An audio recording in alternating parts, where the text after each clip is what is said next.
Reality might be the universe's greatest magic trick.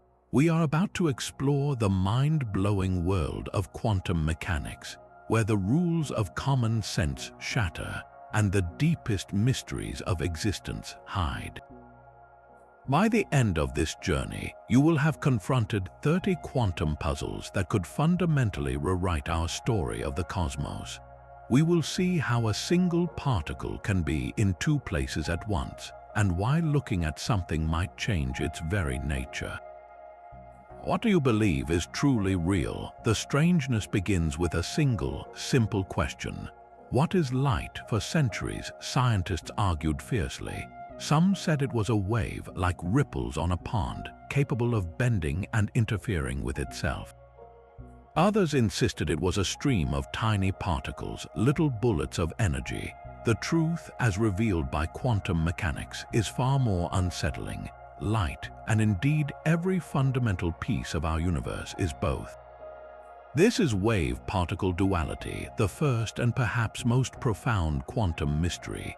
To understand its bizarre implications, we must visit a classic thought experiment brought to life. Picture a barrier with two thin, parallel slits cut into it. Behind this barrier is a screen that lights up when struck. Now, imagine firing a machine gun at the slits. Bullets, being solid particles, would either go through the left slit or the right slit, creating two distinct clusters of hits on the screen behind. This is straightforward particle behavior. Now, replace the gun with a source of water waves. As the waves pass through both slits, they create two new sets of ripples that spread out and overlap. Where the peaks of these ripples meet, they amplify each other, creating a bright band. Where a peak meets a trough, they cancel out, leaving darkness. The result on the screen is not two clusters, but a beautiful pattern of alternating light and dark stripes called an interference pattern. This is the undeniable signature of wave behavior. Here is where reality gets weird. Scientists performed this experiment not with water, but with electrons, which we think of as solid, point-like particles. They fired electrons one at a time toward the double slits. Each electron would make a single, tiny flash on the screen, just like a bullet hit. But as thousands of electrons were sent through, one by one, the pattern that emerged was not two clusters. It was the interference pattern. Each individual electron, somehow, was passing through both slits at once and interfering with itself.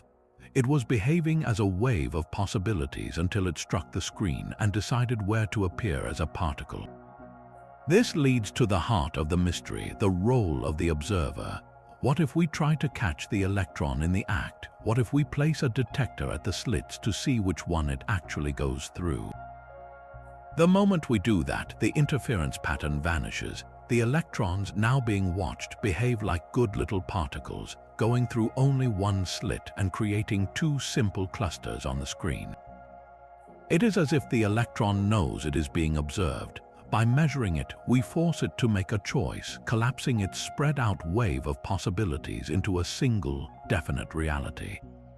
This suggests that at its most fundamental level, the universe does not exist in a fixed state until it is perceived. What does that say about the world when we are not looking? This is the measurement problem, and it is arguably the single most disturbing question in all of science. If observation forces a quantum system to choose a single reality, then what precisely qualifies as an observation? Is it a conscious human mind, a camera? A simple detector? At what exact point does the fog of possibilities solidify into a concrete fact? To illustrate the profound absurdity of this dilemma, physicist Erwin Schrödinger devised a famous and famously morbid thought experiment. Imagine a steel box. Inside is a cat, a vial of poison gas, a radioactive atom, and a Geiger counter. The atom has a 50-50 chance of decaying within 1 hour. If it decays, the Geiger counter triggers a hammer that shatters the vial, releasing the poison and killing the cat. If it does not decay, the cat lives. According to the bizarre logic of quantum superposition, until someone looks inside the box, the radioactive atom exists in a blurred state of both decayed and not decayed. This means the entire system inside the box, including the unfortunate cat, must also be in a superposition. The cat is both completely alive and completely dead, a ghostly mixture of two realities, until the moment the box is opened and an observation is made. This seems ridiculous, and Schrödinger meant it to be. He was highlighting the apparent insanity of applying quantum rules to the large, everyday world. But the puzzle is deadly serious. How do we resolve it? The most famous answer is the Copenhagen interpretation. It essentially says the act of measurement by a classical apparatus, like the Geiger counter, causes the wave function to collapse. The observer does not need to be conscious, but the line between the quantum realm and the classical world is fuzzy and undefined. It is a practical recipe for doing physics, but it feels like a philosophical cop-out. A far more dramatic solution is the many worlds interpretation. It proposes that the wave function never collapses at all. Instead, at every quantum juncture, like the decaying atom, reality splits. In one universe, the atom decays and the cat dies. In another, perfectly real branch of reality, the atom does not decay and the cat lives. The observer themselves splits, each one experiencing a single, definite outcome, unaware of their other selves in the branching multiverse. This is not mere philosophy. It is a desperate attempt to plug a fundamental hole in our most successful physical theory.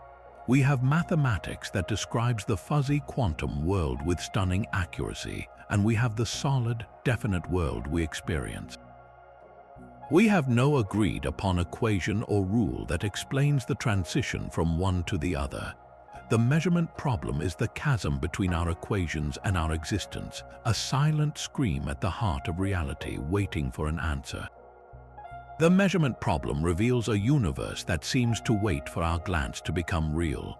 But what if two particles are linked in such a way that a glance at one instantly defines the other, even from across the cosmos? This is quantum entanglement, a phenomenon so bizarre it led Albert Einstein to call it spooky action at a distance. Imagine you have two special coins created together as a pair. You put one in your pocket and send the other to a friend on the other side of the galaxy. The moment you flip your coin and see it land heads, you instantly know with 100% certainty that your friend's coin has landed tails. No signal travels between you. The information is immediate, a perfect, instantaneous correlation that defies any explanation based on ordinary cause and effect. In the quantum world, this is not a thought experiment. It is a laboratory fact. When two particles, like photons or electrons, become entangled, they are no longer separate objects with their own individual properties. They are described by a single, unified quantum state.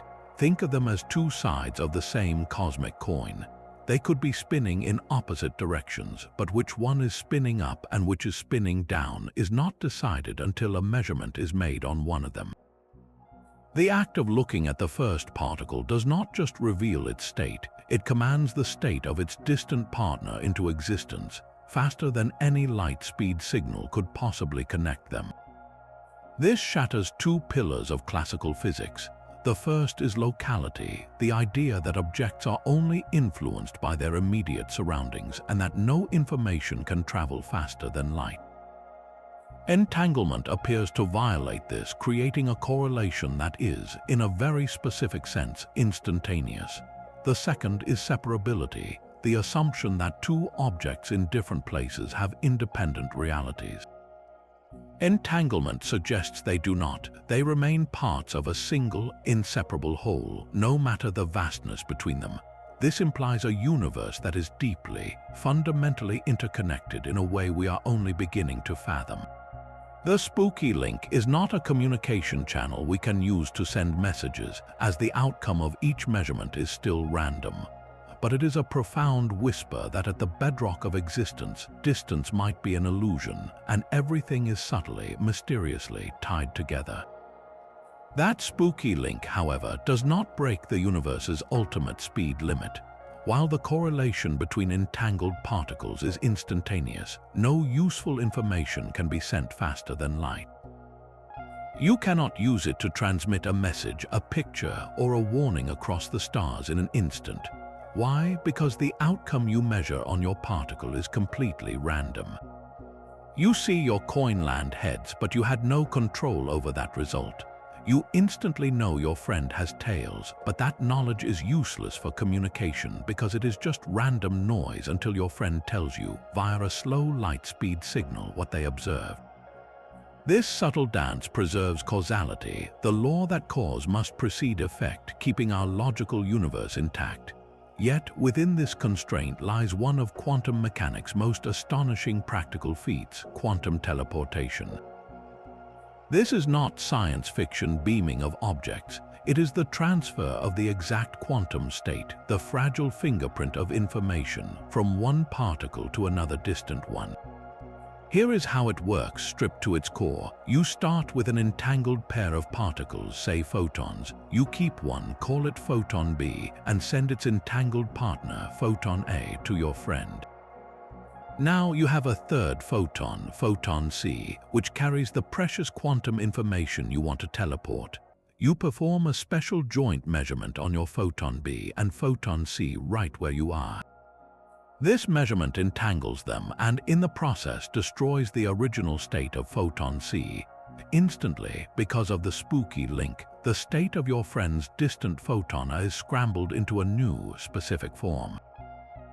But the information is not there yet. The results of your local measurement must be sent to your friend through a regular, classical channel, like a radio signal or an email. Only with that ordinary, slower-than-light information can your friend perform the correct operation on their photon, to perfectly reconstruct the original quantum state of your photon C. The original particle is not moved, it is recreated, with its information transmitted using a blend of spooky entanglement and mundane communication. This is the true magic, and it is a cornerstone for the technologies of tomorrow. Quantum teleportation is the essential plumbing for quantum computers, allowing quantum bits or qubits to link over networks.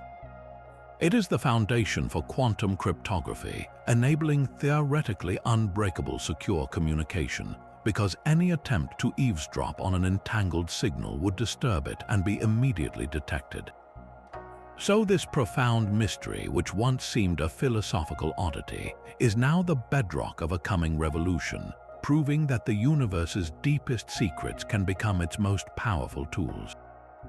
The power of teleportation springs from a principle even more fundamental than entanglement. It is called quantum superposition, the idea that a particle does not have to choose. Before it is observed, it can literally be in multiple states or even multiple places at the same exact time. This is not a metaphor. In carefully controlled experiments, scientists have taken single atoms and cooled them to near absolute zero. Using precise laser pulses, they can coax the atom into a state where it is not in one location, but occupies two distinct positions simultaneously, separated by a distance far larger than the atom itself. It exists in a ghostly blend of here and there, a living paradox that defies everything our senses tell us is possible. This same principle is what gives a quantum computer its astonishing power. A classical computer bit is like a simple light switch, either definitively on, representing a 1, or definitively off, representing a 0. A quantum bit or qubit is like a switch that is both on and off at the same time. It exists in a superposition of 0 and 1. This changes everything. Two classical bits can store one of four possible combinations, 00, 01, 10, or 11, but they can only be in one of those states at a time. Two qubits, however, can be in a superposition of all four combinations simultaneously. As you add more qubits, the parallelism explodes. 300 qubits in superposition could, in a sense, represent more states than there are atoms in the known universe.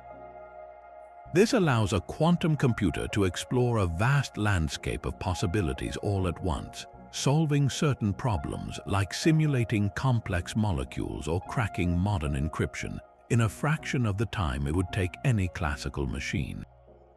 But this raw power forces a deeply unsettling philosophical question. If a fundamental particle, a building block of reality, can be in two places at once, why does the world we see and touch feel so solid and definite? Why does a chair never appear to be in a superposition of being both in the room and in the hallway? The leading theory is a process called decoherence.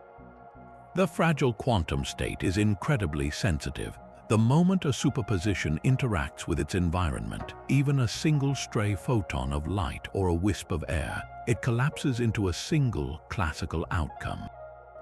Our macroscopic world is simply too noisy, too warm, and too interconnected to maintain such delicate quantum magic for long. But this implies that the solidity of your desk, the certainty of your location, might be an illusion born of constant interaction. At its heart, reality may be a shimmering haze of possibilities, forever collapsing into the single timeline we experience. This shimmering haze of possibilities is not just a strange state of being, it is woven into the very fabric of what we can know. There is a fundamental limit to our knowledge of the quantum world, a rule so absolute it reshapes our understanding of reality itself. This is the uncertainty principle discovered by Werner Heisenberg. It states a simple, profound truth: you cannot simultaneously know both the exact position and the exact momentum of a particle. Momentum is essentially mass times velocity, so it tells us how fast something is moving and in what direction. The principle says the more precisely you pin down where a particle is, the less you can know about how fast it is going, and vice versa. This is not a flaw in our microscopes or detectors. It is not a matter of us being clumsy observers. It is a bedrock property of nature. The universe at its core is inherently fuzzy. To grasp this, picture a completely dark room with a single, hyperactive speck of dust zipping around. Your only tool is a flashlight. If you use a wide, diffuse beam, you can illuminate a large area. You get a good sense of the speck's general speed and direction as it streaks through the light, but you cannot pinpoint its exact location within that illuminated zone. Now, if you focus the flashlight into an intense, narrow beam to pinpoint its location with perfect precision, you only see the speck for an instant in that tiny spotlight. In that brilliant flash, you know exactly where it is, but you have completely lost all information about its momentum. Was it moving fast or slow, left or right? The act of measuring its position has disturbed its motion. In the quantum realm, this trade-off is not a practical problem, it is a law. A particle does not possess a perfectly defined position and momentum at the same time. It exists in a blurred state of potential. This has a staggering consequence: nothing can ever be perfectly still. Even in the deepest, coldest vacuum of empty space, at a temperature of absolute zero where all classical motion ceases, the uncertainty principle guarantees that particles and fields are never completely at rest. There is always a residual, fundamental jitter, a quantum fuzziness. This leads to one of the most astonishing ideas in modern physics: virtual particles. Because of this inherent uncertainty in energy, empty space is not empty. It is a seething, bubbling sea of potential. Pairs of particles and their antiparticles, like an electron and a positron, can spontaneously pop into existence out of nothing, borrowing energy from the vacuum for an unimaginably short time before annihilating each other and vanishing back into the void. They are called virtual because we cannot directly detect them, but their ghostly presence has real, measurable effects. They subtly alter the energy levels of atoms, an effect confirmed with incredible precision. They may even be responsible for the mysterious dark energy accelerating the expansion of the cosmos. The uncertainty principle tells us that the void is alive with fleeting creation, that something can come from nothing, and that the universe is built upon a foundation of permanent, restless uncertainty. That restless quantum fuzziness does more than just fill the void. It grants particles a kind of magic. They can walk through walls. This is quantum tunneling, and it defies every intuition built from our solid classical world. Imagine a ball rolling toward a hill. If the ball does not have enough kinetic energy to reach the top, classical physics says it will roll back down every single time. It is trapped, but in the quantum realm, a particle like an electron facing an energy barrier, which is the quantum version of that hill, has a chance to simply appear on the other side. It does not go over, it goes through, as if the hill had a secret tunnel. How is this possible? Remember the uncertainty principle and the wave-like nature of particles. A quantum particle is not a tiny billiard ball with a precise location. It is a cloud of probability, a wave of where it might be. This probability wave extends into and even through barriers. While the wave is greatly diminished on the other side, there is a small but non-zero chance that the particle will be found there. In essence, the particle does not teleport. It simply exploits the fact that its existence is spread out, and sometimes its probabilistic fog leaks through an otherwise impenetrable wall. This is not a theoretical curiosity, it is the reason our sun shines. At the core of a star, hydrogen nuclei, which are protons, must overcome a tremendous barrier of electrical repulsion to get close enough for the strong nuclear force to fuse them into helium. Classically, the temperatures and pressures in the sun are not high enough to give protons the energy to smash through that barrier. But thanks to quantum tunneling, there is a tiny probability that a proton will simply appear on the other side of that repulsive force, close enough to fuse. The sun is a vast probabilistic machine, and without this quantum cheat code, the nuclear furnace would never ignite and life would never exist. The magic of tunneling is also in your pocket. The transistor, the fundamental switch in every computer chip, relies on controlling the flow of electrons. Modern transistors are so unimaginably small that electrons routinely tunnel through barriers that are meant to block them, which is both a challenge for engineers and a feature they can exploit. Your flash memory, the storage in your phone and USB drive, uses tunneling to trap electrons in a tiny insulated chamber to represent a 1 or remove them to represent a 0. Every time you save a photo, you are using quantum tunneling to write information. Perhaps the most mind-bending explanation for this phenomenon is that particles can momentarily borrow energy from the vacuum itself, from that seething sea of virtual particles, to leap the barrier. They must pay it back almost instantly in accordance with the uncertainty principle, but for a fleeting moment they achieve the impossible. This suggests that the universe operates not on strict accounting, but on a form of cosmic credit, allowing for miracles at the smallest scales that literally light up our world. This cosmic credit system hints at a universe that is fundamentally restless, always in motion. But what if you could stop that motion simply by watching it? There is a quantum phenomenon so counterintuitive it seems to mock the very idea of change. It is called the quantum Zeno effect, named after an ancient Greek philosopher famous for his paradoxes about motion. In essence, it states that a watched quantum pot never boils. An unstable particle, like one poised to decay or change its quantum state, can be frozen in place simply by observing it frequently enough. To understand this, we must revisit the nature of a quantum state. Remember, a particle like an unstable atom exists in a superposition, a blend of its initial state and its decayed state. This superposition evolves over time, like a spinning coin gradually tilting. The probability of finding it decayed when you look increases with time. But here is the twist. The act of measurement forces the system to snap back to a definite state. If you measure it immediately after the first observation, the probability it is still in its initial state is extremely high, nearly 100%. Now imagine you perform a rapid-fire series of measurements, bombarding the system with constant observation. Each time you look, you collapse its evolving wave function back to the starting point. You never give it the uninterrupted time it needs to evolve into the decayed state. It is like trying to bake a cake but opening the oven door every 2 seconds to check on it. The constant loss of heat prevents the cake from ever cooking. In the quantum kitchen, the observer holds the oven door. Scientists have demonstrated this in the lab with lasers and atoms. By repeatedly measuring whether an atom is in a particular energy state, they can dramatically slow down or even halt its natural transition to a lower energy state. The atom is, in a very real sense, trapped by the gaze of the experimenter. This has profound practical implications for the fragile world of quantum computing.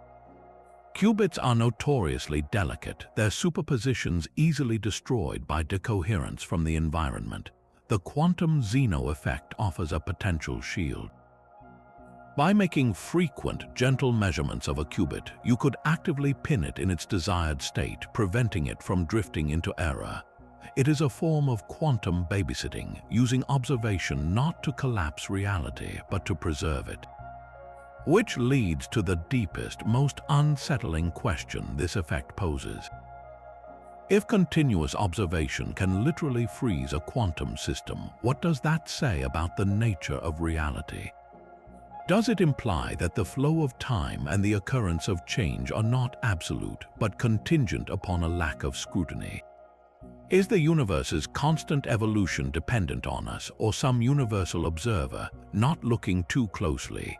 The quantum Zeno effect blurs the line between a passive witness and an active participant, suggesting that in the quantum realm, to watch is not just to see but to command.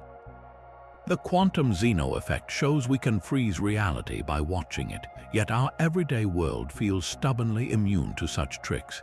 This is the central puzzle of quantum decoherence, the process that explains why your coffee cup sits firmly on the desk rather than existing in a blur of possible locations. Decoherence is the reason the weirdness stays in the lab. It is the universal solvent that dissolves quantum magic, washing out the delicate patterns of superposition until all that remains is the single, definite reality we know. To understand it, picture a perfectly still, silent pond at dawn. You drop a single pebble into its center. A beautiful, clean set of circular waves expands outward.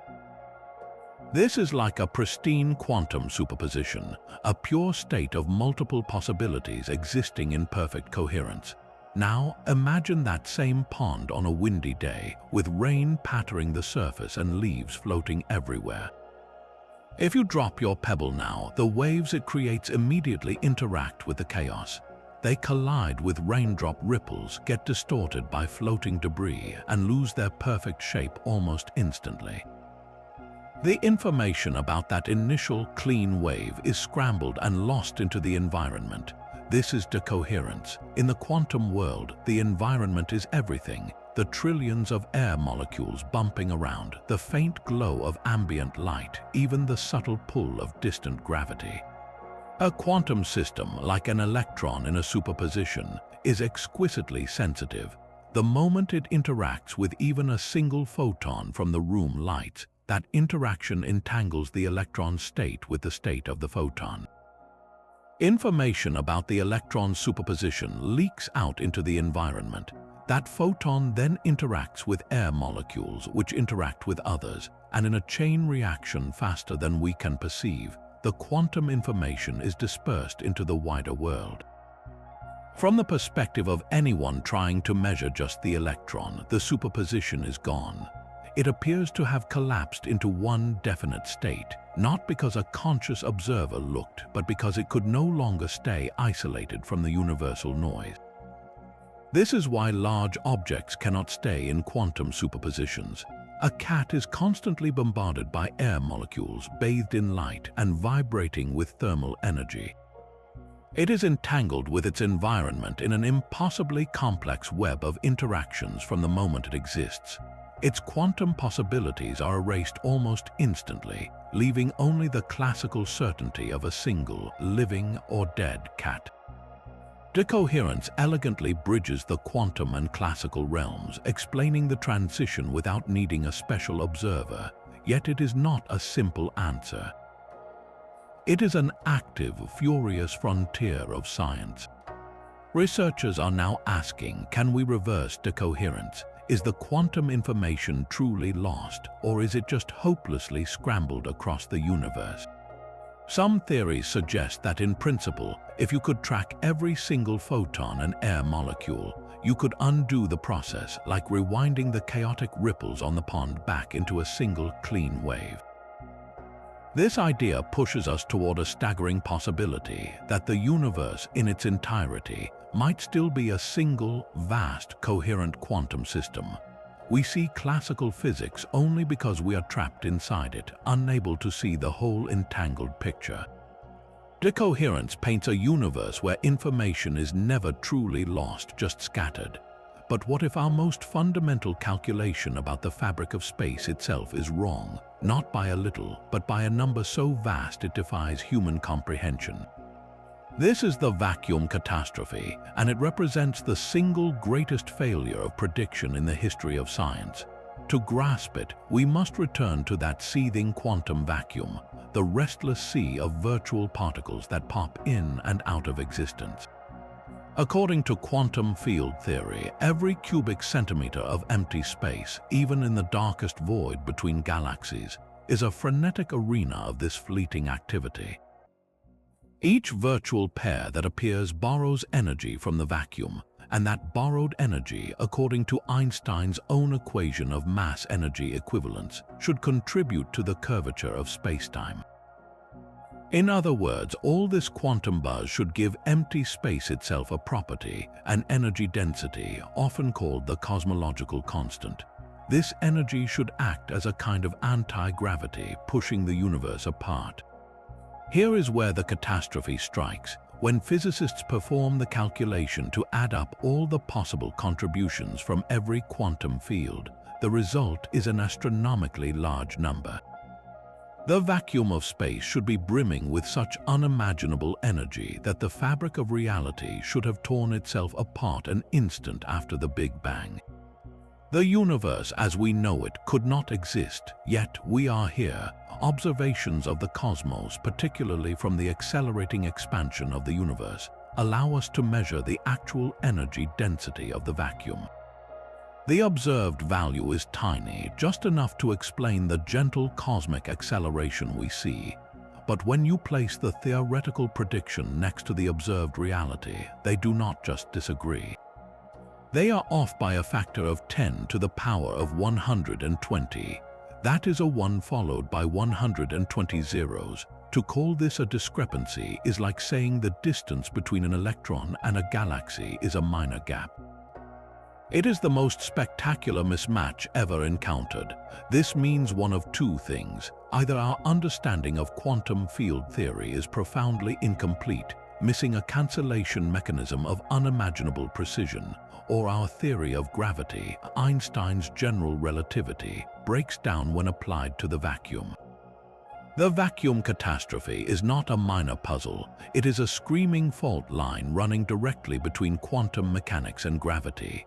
It tells us that our two most successful theories of reality are fundamentally, catastrophically incompatible on this one crucial point.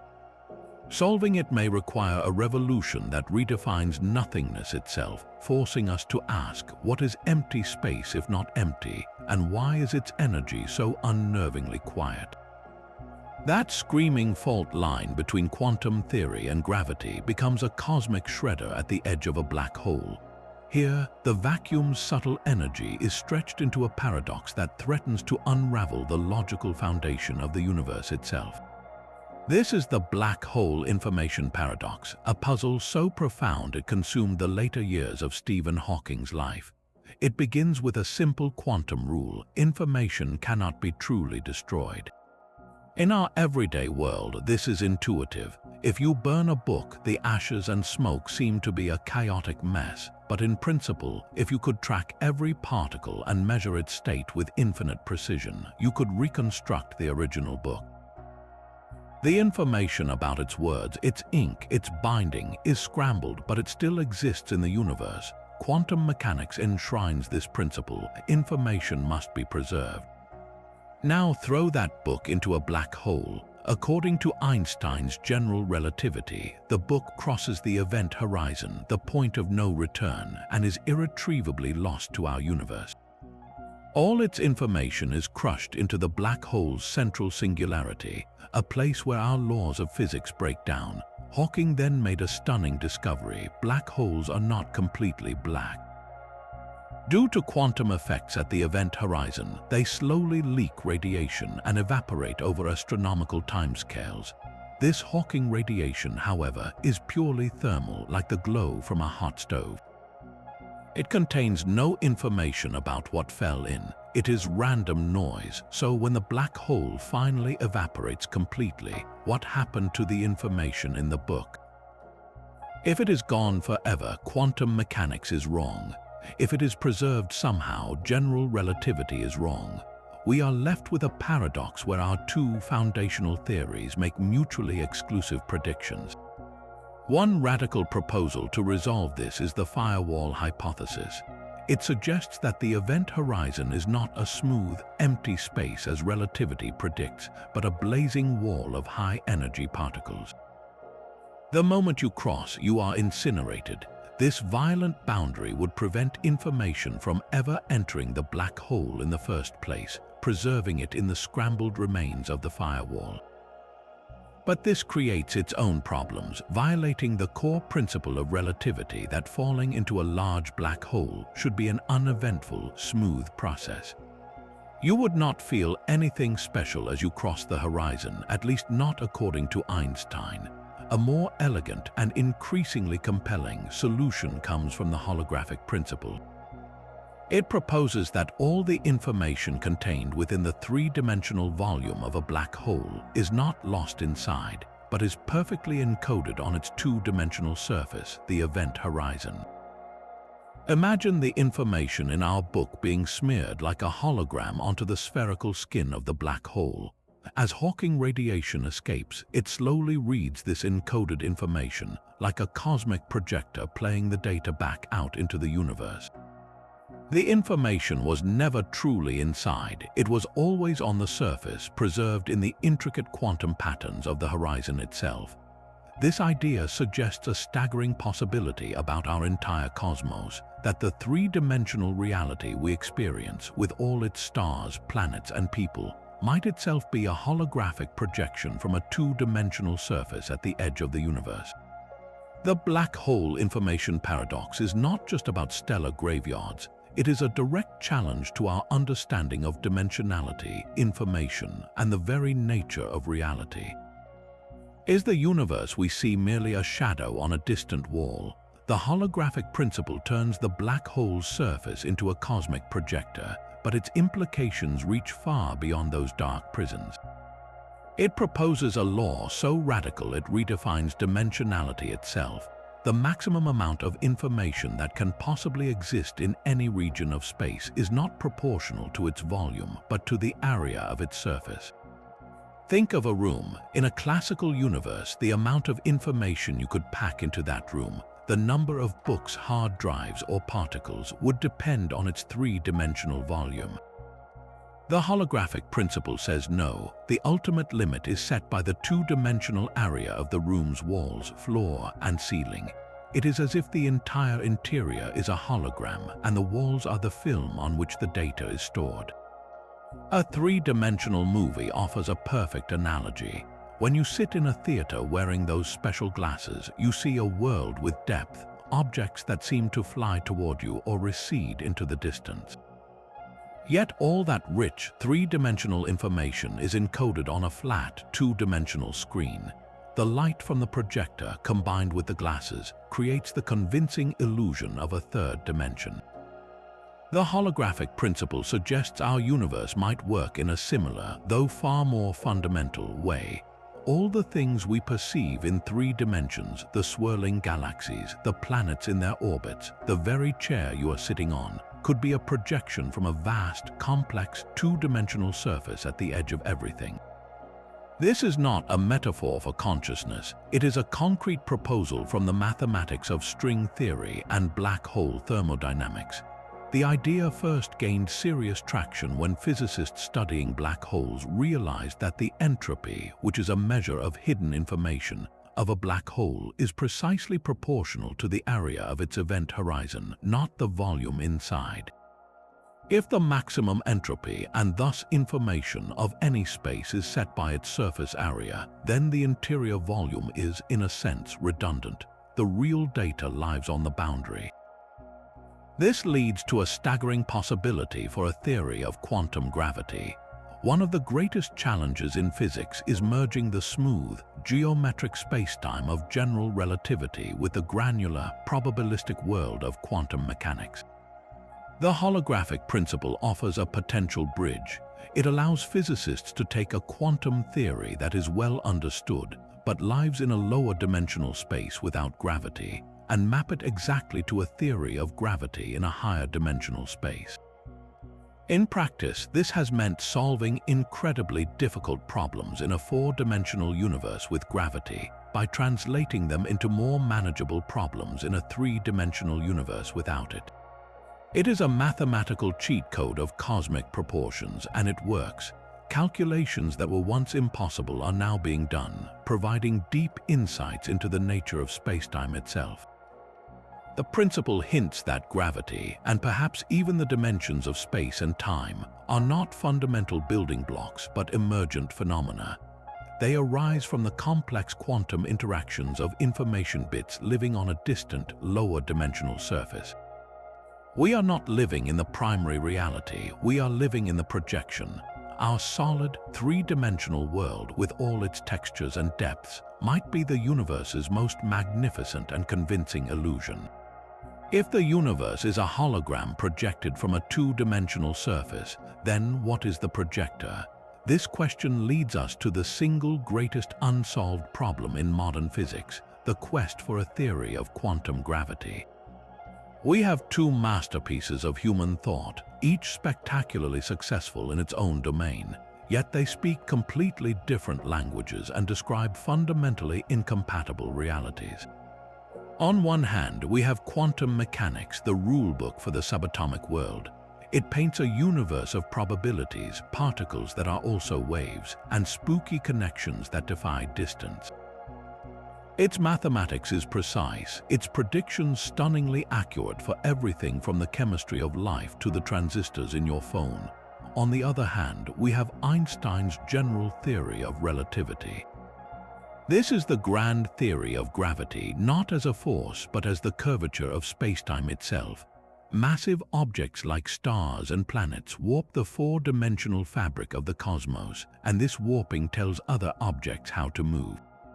It predicts black holes, the bending of light, and the expansion of the universe with breathtaking elegance.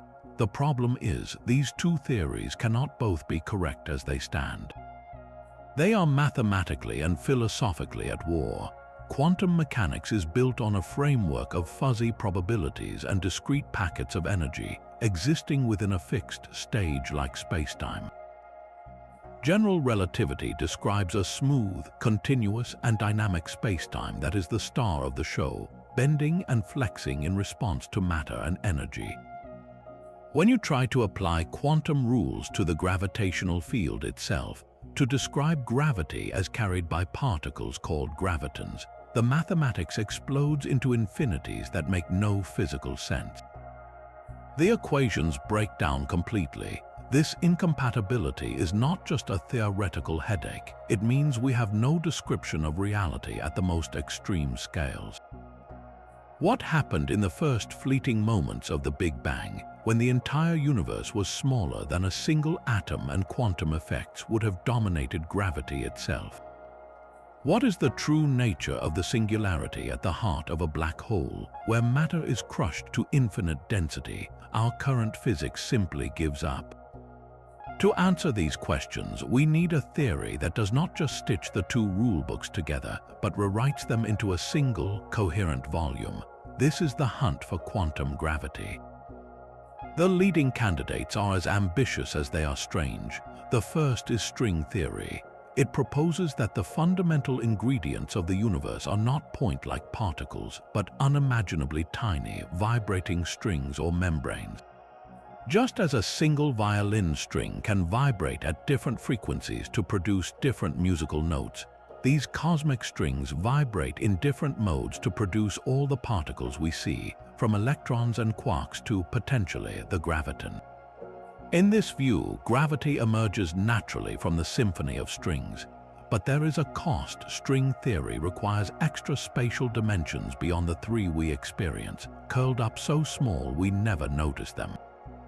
The mathematics suggests there may be a vast landscape of possible universes with different physical laws, a multiverse of staggering proportions. The second major contender is loop quantum gravity. It takes a different path, attempting to quantize space-time itself. Instead of a smooth continuum, it proposes that space is woven from a network of tiny, discrete loops, a fabric of finite threads. Picture the universe not as a perfectly smooth sheet, but as an incredibly fine mesh. These loops give space a granular structure at the smallest possible scale, the Planck length, which is about a millionth of a billionth of a billionth of a billionth of a centimeter. In this theory, there is no singularity inside a black hole or at the beginning of the Big Bang, because you cannot compress space beyond the size of these fundamental loops. Instead, there is a bounce, a quantum bridge to another realm. Both theories are monumental achievements of human imagination, yet neither has produced a definitive, testable prediction that would crown it the victor. They represent two very different dreams of ultimate reality, one built from vibrating strings in a higher dimensional arena, the other from the woven threads of space itself. Their struggle is not just about equations, it is a battle for the soul of the cosmos, determining whether space and time are fundamental or merely emergent illusions from something deeper. The battle for a theory of quantum gravity leads us down a path of breathtaking elegance and profound strangeness. String theory offers a radical new vision of what the universe's most basic ingredients might be. Forget points of dust, the fundamental entities are unimaginably tiny, vibrating strings. Each string is so small that if an atom were enlarged to the size of our solar system, a string would be no larger than a tree on Earth. The magic lies in the vibration. Just as a single guitar string can produce different notes depending on how it is plucked, these cosmic strings vibrate in distinct patterns or frequencies. One specific resonance might correspond to an electron, another to a quark, and yet another to a photon, the particle of light. In this elegant symphony, every particle and every force in nature, including gravity, emerges from the music of these strings. It is a compelling vision of unity, where all of reality's diversity is composed from a single type of entity playing a vast cosmic chord. Yet this beautiful idea comes with a monumental catch. The mathematics only works if the universe has more than the three spatial dimensions we experience. For the equations to balance, string theory requires either 10 or 11 dimensions. So where are the extra 6 or 7? The theory proposes they are curled up or compactified at every point in space, but on a scale so minute we could never hope to perceive them directly. A simple analogy is a garden hose. From a great distance, it looks like a one-dimensional line. But if you could shrink yourself to the size of an ant and crawl onto its surface, you would discover it has a second dimension, curled into a tiny circle all the way around its circumference. Our three familiar dimensions of length, width, and height are like the long axis of the hose, vast and expansive. The extra dimensions are like the microscopic circular direction, curled so tightly that even subatomic particles are too large to notice their presence as they move along. This raises a deep and haunting mystery. Why did only 3 spatial dimensions unfurl to cosmic size during the Big Bang, while the others remained pinched and hidden? What determines the specific shape or geometry into which these extra dimensions curled? This is not a minor detail. The shape dictates the vibrational patterns of the strings, which in turn determines the laws of physics in our visible universe.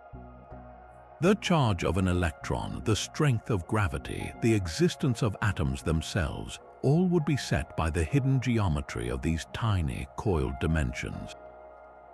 The mathematics suggests there is not one unique solution, but a colossal number of possible stable shapes, perhaps 10 to the power of 500.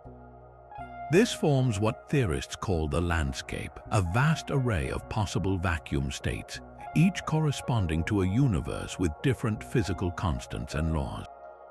Our universe, with its specific particle masses and force strengths, would be just one tiny island in an unimaginably vast cosmic archipelago. This landscape concept leads to a staggering possibility. If other regions of a greater multiverse settled into different shapes, they would literally have different physics. Some might be sterile, unable to form atoms. Others might have gravity so strong stars burn out in an instant. We find ourselves in a universe that allows for complexity and life, but is that a profound necessity or just a lucky roll of the dice in a cosmic game with nearly infinite possibilities? The quest to find the true shape of our hidden dimensions is one of the greatest detective stories in science, a search for the hidden geometry that wrote all the rules. The landscape of string theory does not just suggest other possible universes, it demands them. This is the multiverse hypothesis, the staggering proposition that our entire cosmos, with all its hundreds of billions of galaxies, is merely one bubble in a frothing, infinite sea of realities. It is not one idea, but several, each emerging from a different crack in our understanding. The first comes straight from the heart of quantum mechanics itself, the many worlds interpretation. Recall that this solution to the measurement problem says the wave function never collapses. Instead, every possible outcome of every quantum event actually happens, but in a newly branched parallel reality. In this view, every choice, every random decay of an atom, every flip of a coin spawns a new universe.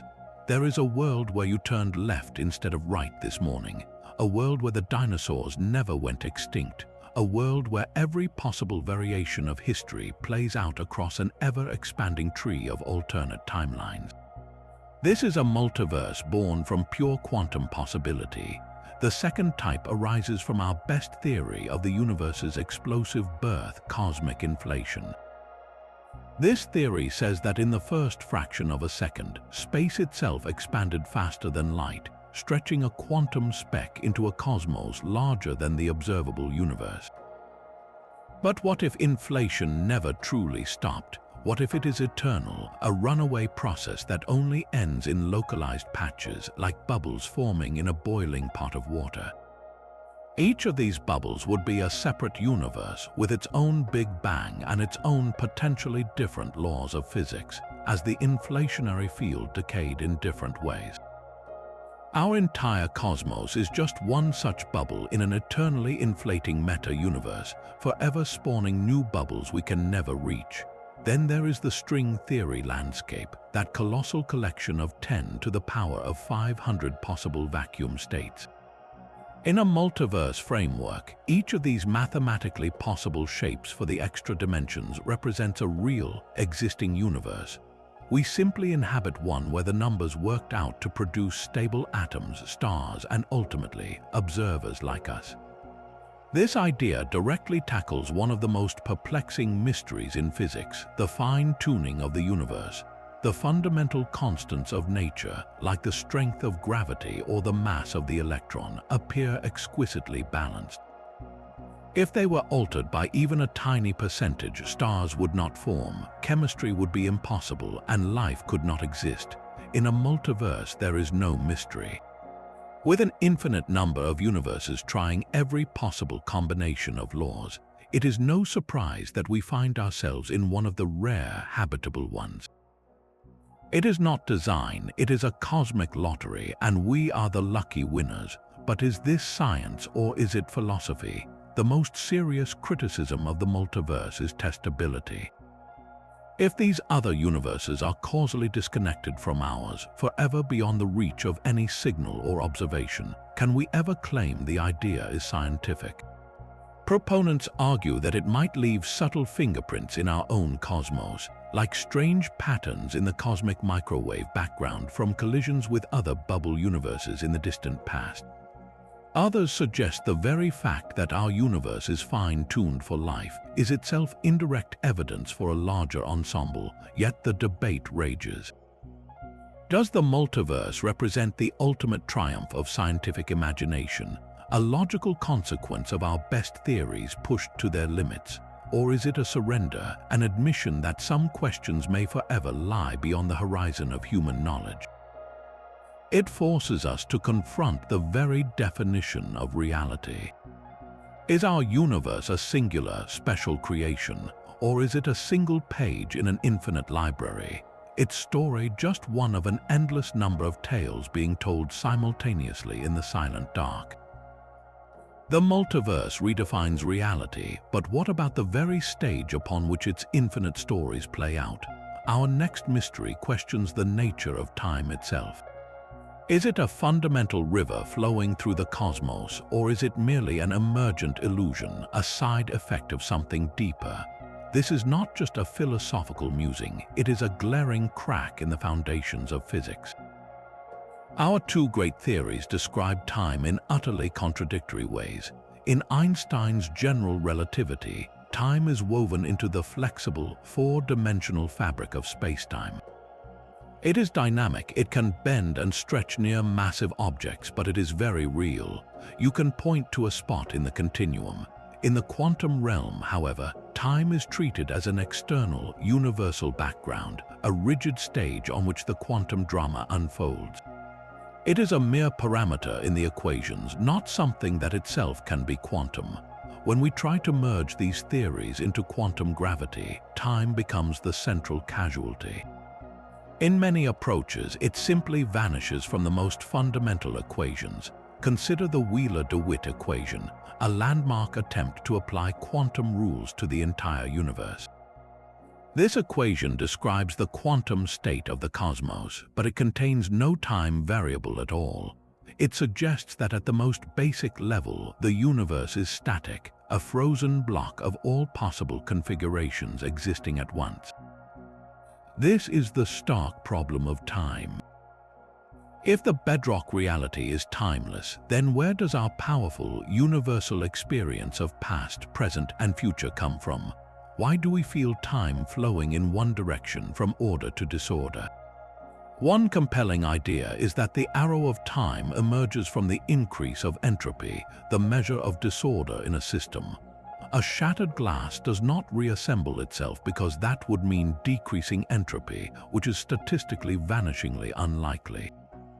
Our memories, our sense of cause and effect, all rely on this relentless march toward greater disorder. But entropy alone may not be the full story. Some physicists now suggest that the flow of time we perceive is a consequence of quantum entanglement. As particles in a system become increasingly entangled with their environment, correlations are established and quantum possibilities are lost to decoherence. This irreversible process of building quantum connections may create what we experience as the progression of time. From this perspective, time is not a fundamental dimension but a story told by the growing web of relationships between quantum particles. Your feeling that this moment is different from the last might be the universe slowly remembering itself through entanglement. This leads to a dizzying possibility. If time is not fundamental, then the distinction between past, present, and future is, as Einstein once speculated, a stubbornly persistent illusion. The Big Bang, your birth, and the distant heat death of the cosmos might all coexist in a single, timeless quantum state. We are not moving through time, we are simply experiencing one thread of correlation in a vast, frozen tapestry. If time is an illusion woven from quantum connections, where does the weaver reside? This leads us to one of the most controversial frontiers in all of science, the idea that consciousness itself may be a quantum phenomenon. This is not mainstream physics, but a deeply speculative mystery that attempts to bridge the unbridgeable, the objective world of particles and the subjective world of experience.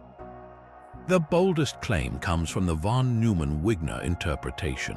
Building on the measurement problem, it proposes that the conscious mind is the ultimate agent that collapses the wave function. In this view, physical instruments and detectors are not enough. It requires a conscious observation to transform quantum possibilities into concrete facts. The universe, in a sense, remains in a haze of potential until a mind perceives it. This places consciousness not as a byproduct of the brain, but as a fundamental force in nature, the author of reality itself. While philosophically daring, this idea faces immense criticism. It seems to regress the problem, asking what then collapses the wave function of the brain particles involved in consciousness. It also risks solipsism, the notion that only one's own mind is real, and it raises the bizarre question of where along the evolutionary ladder consciousness first appeared to do its collapsing work. Did the first single-celled organism have it? A more nuanced yet equally debated modern theory comes from physicist Roger Penrose and anesthesiologist Stuart Hameroff. Their theory is called orchestrated objective reduction, or OR. Penrose started from a different angle, arguing that the non-computable nature of human understanding, our grasp of things beyond mere calculation, suggests our brains exploit physics beyond classical mechanics.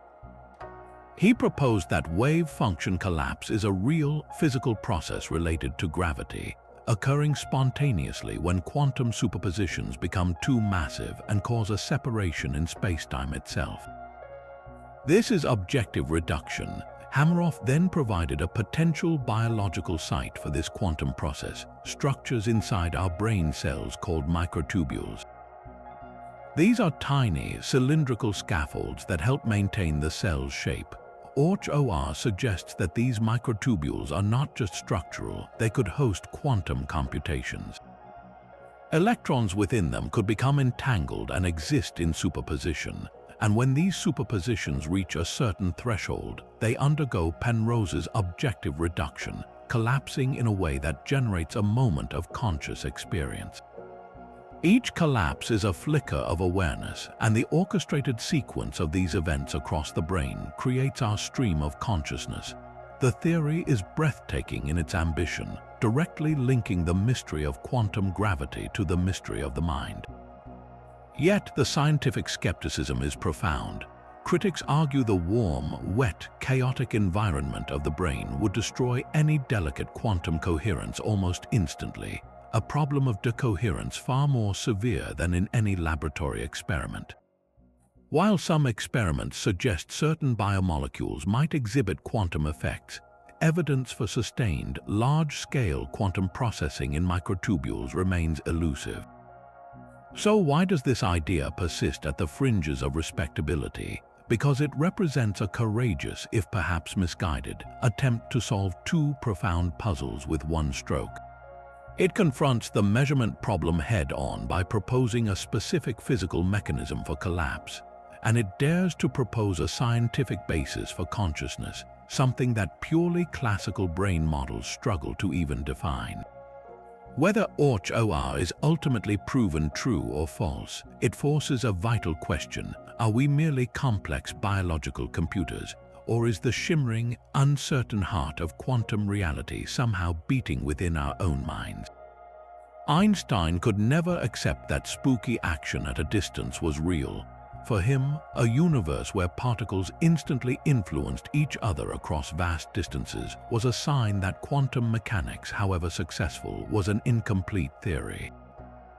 This conviction led him, along with physicists Boris Podolsky and Nathan Rosen, to publish a devastating thought experiment in 1935, now known as the EPR paradox. Their goal was to prove that quantum mechanics must be missing something, some hidden layer of reality that would restore common sense. They argued for a universe built on two reasonable principles. The first was locality, the idea that no influence can travel faster than light. The second was realism, the assumption that particles have definite properties like spin or position, even when we are not looking at them. They reasoned that if both these principles were true, then quantum mechanics, with its fuzzy superpositions and spooky correlations, could not be the full story. There must be hidden variables, unseen details determining a particle's state from the moment it is created, making everything predictable and local. The EPR paper was a gauntlet thrown down, a challenge from the greatest mind of the age to the proponents of the new, bizarre quantum theory. For decades, it remained a philosophical debate, a clash of worldviews with no clear way to decide who was right. That changed because of a quiet, unassuming physicist named John Bell. In 1964, Bell performed a stroke of genius. He translated the philosophical argument into mathematics. He devised a theorem, and with it, a concrete, testable inequality. Bell showed that if Einstein was correct, if there were local hidden variables determining particle properties in advance, then the results of certain entangled particle experiments would have to fall within a specific, limited range. This was a Bell inequality, but if quantum mechanics was correct and particles remained in a truly non-local, entangled state until measured, the experiment would violate that inequality, producing results outside the allowed range. Bell had given the world a recipe to settle the argument. All someone had to do was build the experiment. The task fell to French physicist Alain Aspect and his team in the 1980s. They created pairs of entangled photons and sent them flying in opposite directions to detectors that could measure their polarization, a property akin to their orientation. Crucially, the settings on the detectors, which determined what property to measure, were switched at random, faster than any light-speed signal could travel between them. This ensured no hidden information could secretly coordinate the particle's behavior. The results were definitive. The experiments violated Bell's inequalities.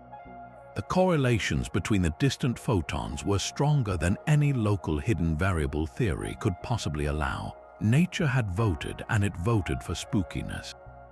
The universe is genuinely non-local. Entanglement is not a sign of incomplete physics, it is a fundamental feature of reality. Einstein's hope for a comfortable, local, and deterministic cosmos was beautiful, but it was wrong. The weirdness is not a bug in the system, it is the system. Bell's theorem and Aspect's experiment slammed the door on one dream of reality, but in doing so, they flung open a window to a universe far stranger and more interconnected than anyone had dared to imagine. Bell's theorem shattered the dream of a local reality, revealing a universe stitched together by invisible threads. But what is the fabric from which those threads are spun? Our most complete picture of reality is not one of solid particles moving through empty space, but of something far more fluid and alive. This is quantum field theory, the majestic framework that merges quantum mechanics with Einstein's special relativity. In this view, the universe is not a collection of things, but a symphony of vibrations. Forget the idea of empty space. Instead, picture an infinite, invisible ocean. This ocean is not made of water, but of countless overlapping fields, one for every type of fundamental particle. There is an electron field, a quark field, a photon field, and more permeating all of reality. What we call a particle is not a tiny ball, but a localized ripple, a tiny wave of excitation in its corresponding field. An electron is a knot of energy in the electron field. A photon is a vibration in the electromagnetic field. Every particle in existence is merely a note played on an invisible, cosmic instrument. This elegant idea solves a profound puzzle of relativity. If particles are just excitations in fields, then creating or destroying them, as happens constantly in the subatomic world, is no stranger than plucking a guitar string to make a sound, then damping it to silence. The field is the permanent, fundamental entity. The particle is a temporary event. This leads to the theory's most bizarre and essential prediction, the existence of virtual particles. Even in the deepest vacuum, where the fields seem calm and flat, the uncertainty principle guarantees they are never perfectly still. There is always a quantum jitter. Think of the field as a perfectly still sheet stretched tight. Due to quantum uncertainty, tiny, random ripples constantly appear and vanish across its surface. In the language of quantum field theory, these ripples are pairs of virtual particles and their antiparticles spontaneously boiling out of the vacuum. An electron and a positron might wink into existence for a vanishingly short instant.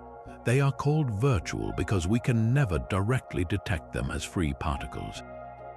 They exist only as a fleeting fluctuation, borrowing energy from the vacuum in a temporary loan sanctioned by the uncertainty principle, and they must repay that loan by annihilating each other almost immediately. You might wonder, if we cannot see them, how do we know they are real? Because they leave fingerprints everywhere. These ghostly particles are not just idle noise, they are the messengers of force. The electromagnetic force, for example, is not some mysterious action at a distance. When two electrons repel each other, it is because they are exchanging a hail of virtual photons, the particles of light. One electron emits a virtual photon which is absorbed by the other, and this exchange carries the push. It is like two people in boats throwing a heavy ball back and forth, each throw causing their boats to drift apart. The ball, in this case, is a virtual photon. This picture of forces mediated by virtual particle exchange is the heart of quantum field theory, and its predictive power is nothing short of miraculous. It has given us the most precise numerical predictions in all of science, verified to more than 10 decimal places. Yet this beautiful, successful theory has a terrifying flaw. When physicists try to calculate the effects of all possible virtual particles, including those with unimaginably high energies, the equations often spit out one answer: infinity. The simple sum of all these quantum fluctuations seems to give nonsensical, infinite results for things like the mass and charge of an electron. To rescue the theory, physicists developed an ingenious, if slightly unsettling, mathematical technique called renormalization. The core idea is to acknowledge that the bare values of mass and charge we put into our equations are not the ones we measure. What we measure in experiments are the dressed particles, already clothed in a thick cloud of virtual particles constantly popping in and out around them. Renormalization is a process of carefully subtracting one infinity from another to reveal the finite, observable numbers underneath. It feels like balancing the cosmic books by using infinity as a currency. While spectacularly effective, many physicists, including the theory's own founders, saw it as a fudge, a sign that quantum field theory is still an approximation, a brilliant stepping stone to something deeper. It tells us that our most successful description of reality is built upon a vacuum teeming with ghostly activity and requires mathematical sleight of hand to make sense of the world.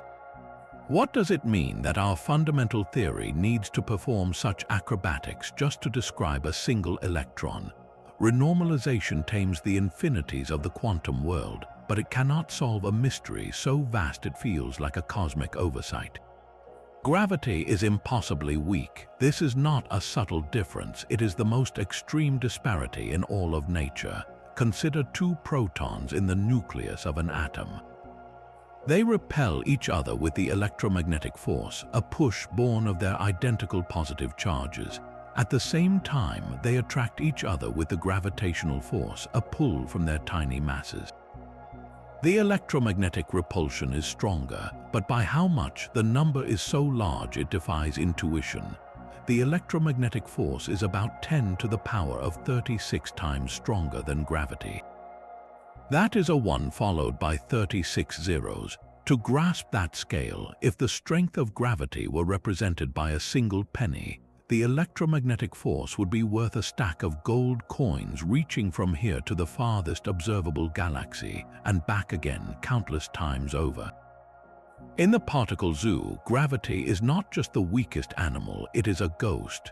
This staggering imbalance is known as the hierarchy problem, and it screams that something in our understanding is profoundly wrong. In the elegant equations of quantum field theory, The masses of particles like the famous Higgs boson are incredibly sensitive to the buzz of virtual particles from all the other forces.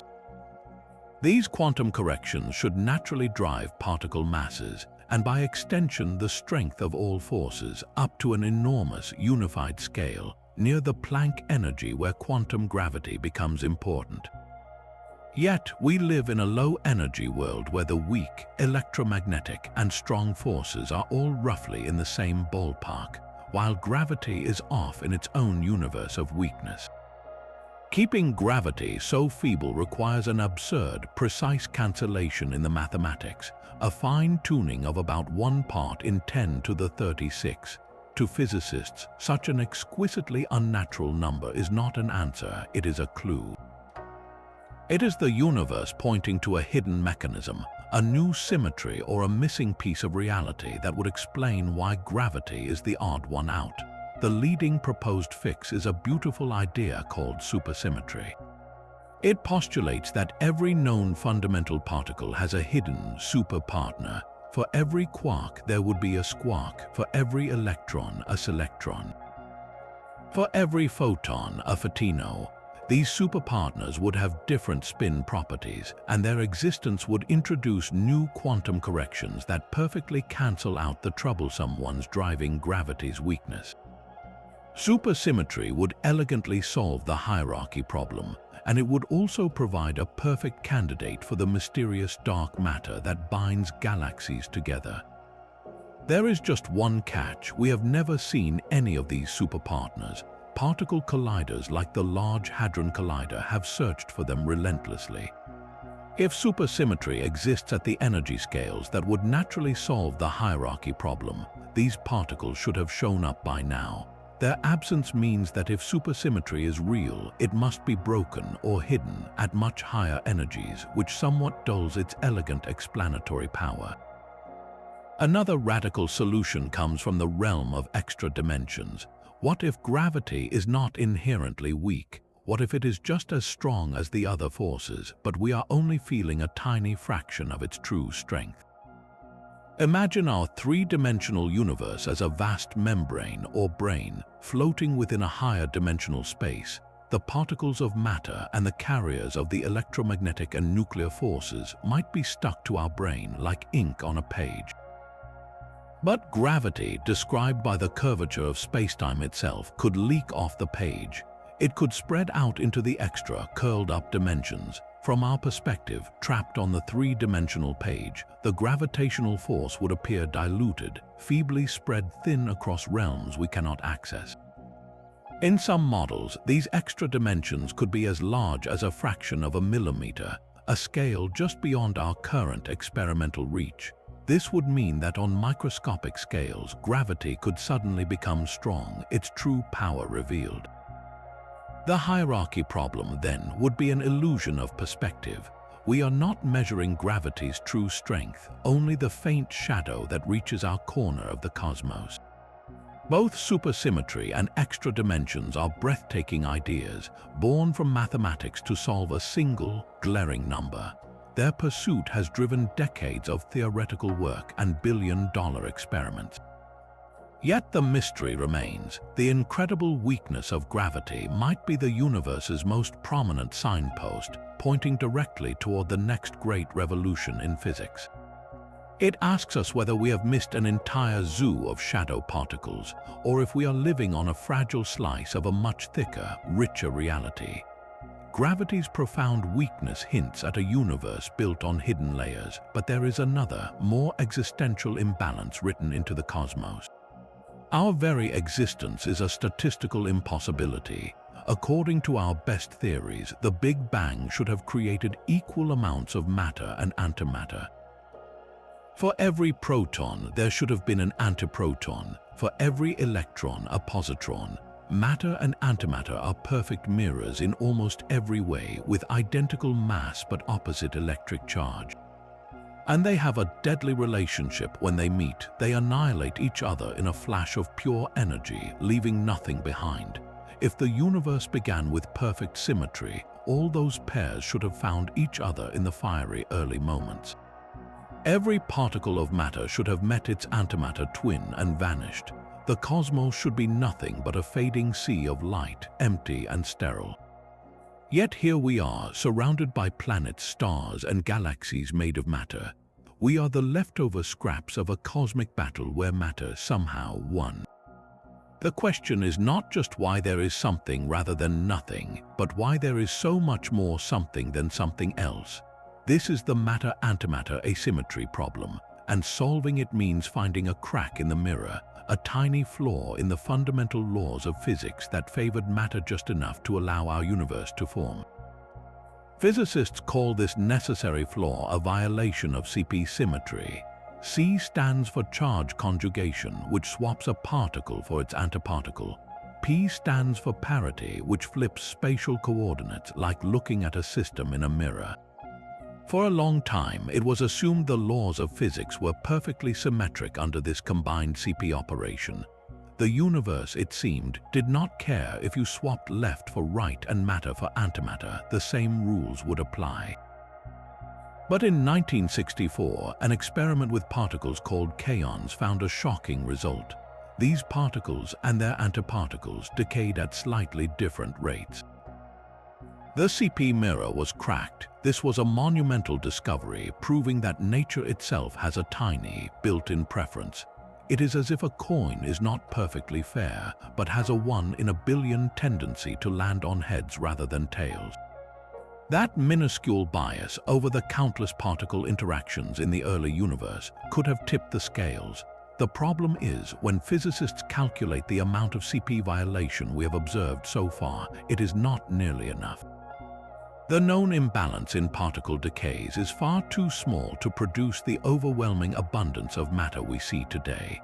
It accounts for only a whisper of the necessary preference. This means we are missing something huge, some other, much stronger source of CP violation that operated in the extreme conditions of the infant cosmos. The hunt for this missing asymmetry is one of the most urgent missions in particle physics. Scientists at facilities like the Large Hadron Collider are smashing particles together at unprecedented energies, trying to recreate those first moments. They are studying the behavior of exotic particles like beauty quarks and their antiparticles with exquisite precision, looking for any deviation, any hint of a decay that favors matter over antimatter more strongly than our current models allow. They are probing the properties of the Higgs boson, the particle that gives others mass, to see if it interacts differently with matter and antimatter. Every unusual decay path, every statistical anomaly in the data, is a potential clue to the mystery of our being. The stakes could not be higher. Finding this new source of CP violation would not just complete a chapter in a textbook, it would explain why any atoms, any stars, any life could ever form. It is the search for the original cosmic cheat code, the single, fragile exception to a rule of annihilation that allowed everything we know and love to come into existence. Without it, the universe would be a silent, eternal flash of light, with no one there to wonder why. Our existence is a fragile victory in a universe that nearly cancelled itself out. But how does that surviving, classical world emerge from the quantum haze in the first place?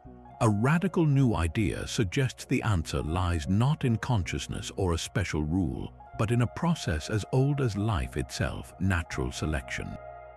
This is quantum Darwinism, a modern interpretation that proposes our objective reality is the result of a cosmic survival of the fittest for information.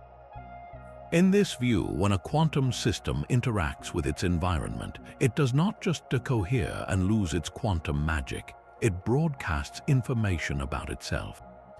Think of a single, delicate flower in a meadow. As the wind blows, it does not simply erase the flower, it carries away pollen, seeds, and scent. The environment becomes a messenger. In the quantum realm, a particle in a superposition is like that flower. The moment it interacts with a photon of light or a passing air molecule, information about its state is imprinted onto that environmental particle. But here is the key: the interaction is not a single event. It happens over and over with countless photons and molecules. Each interaction creates a copy, a record of the quantum system's information. Some properties of the particle, however, are more easily copied than others. Its position, for example, might leave a clear, robust imprint on many different environmental fragments. Its exact, fragile quantum phase might not. Over countless interactions, the environment becomes filled with multiple, redundant copies of only the most stable, transmissible information. These are the fittest bits of data, the ones that survive replication. In quantum Darwinism, these robustly copied states are what we perceive as objective reality. When you look at a chair, you are not interacting with the chair's fundamental quantum substrate directly. You are intercepting a tiny fraction of the countless environmental photons that have bounced off it, each one carrying a nearly identical message about its location, shape, and color. The chair's definite position has been selected for not by your conscious mind, but by its ability to proliferate its information into the world. The weird quantum superpositions, the states that cannot be reliably copied and broadcast, simply die out, leaving no offspring for observers to detect. This elegantly explains why we all agree on classical facts. Different observers, whether human, camera, or scientific instrument, all tap into the same widely disseminated environmental records. We are all reading from copies of the same cosmic book, a book that only contains the chapters that were fit enough to be massively reproduced. It removes the need for a special, conscious observer to collapse the wave function. Instead, reality solidifies through a democratic process of information proliferation. The universe itself, through endless interaction, votes on what is real, and the winners are the states that can convince the environment to tell their story. This suggests that objectivity is not a fundamental feature of the world, but an emergent phenomenon born from redundancy. What we call the solid, classical universe might just be the loudest, most persistent echo in a cavern of fading quantum whispers. Quantum Darwinism paints a picture of reality as a consensus forged by proliferating information. But what if that consensus can be retroactively rewritten? The quantum eraser experiment does exactly that, adding a dizzying layer of time-bending weirdness to the classic double-slit puzzle. To grasp its full strangeness, we must first revisit the original setup with a crucial upgrade. Imagine our double-slit experiment, but now we place a special crystal just behind each slit. This crystal has a peculiar property. When a photon passes through it, the crystal can split the photon into two entangled photons. One photon, which we will call the signal photon, continues on its original path toward the main detection screen. Its entangled twin, the idler photon, is sent off in a completely different direction toward its own set of detectors. Here is the crucial part. By noting which path an idler photon takes, we can deduce which slit its entangled signal photon partner came through. We have created which path information. As we learned earlier, the mere existence of this information destroys the interference pattern. The signal photons, now tagged with a telltale twin, behave like ordinary particles, creating two simple clumps on the screen. So far, this is just a more complex confirmation of the observer effect. But now we introduce the eraser. Let us say we allow the experiment to run, collecting data from both the main screen and the idler photon detectors. We have a record of every signal photon's impact point, and we know, for many of them, which slit they came from because we caught their idler twin. The data on the main screen shows no wave pattern, just two blobs. This seems to confirm that the photons behaved as particles. Now, here is where causality seems to break. What if, after all the photons have been detected and the experiment is over, we decide to be selective? We take our mountain of data and we sort it. We look only at those signal photons whose idler twins were later detected in such a way that their which path information was scrambled. For instance, we might combine the idler photon paths with a beam splitter that makes it fundamentally impossible to know which slit they came from. When we look at this specially selected subset of signal photons, something impossible happens. An interference pattern emerges in the past data. The photons that hit the screen long ago now appear to have behaved as waves, even though at the time they were detected, we had the information to mark them as particles. It is as if our choice in the present to erase the which path information by how we analyze the idler data retroactively changes the past behavior of the signal photons. The experiment presents us with a paradox that makes the simple double slit seem quaint. It suggests that a particle's decision to act as a wave or a particle is not fixed at the moment it passes through the slits or even when it hits the screen. That decision remains in a state of quantum ambiguity until a later choice is made about whether to preserve or erase the information that defines its history. This is the delayed choice quantum eraser. The implications are mind-boggling. They challenge our most basic assumption about time, that cause must always precede effect.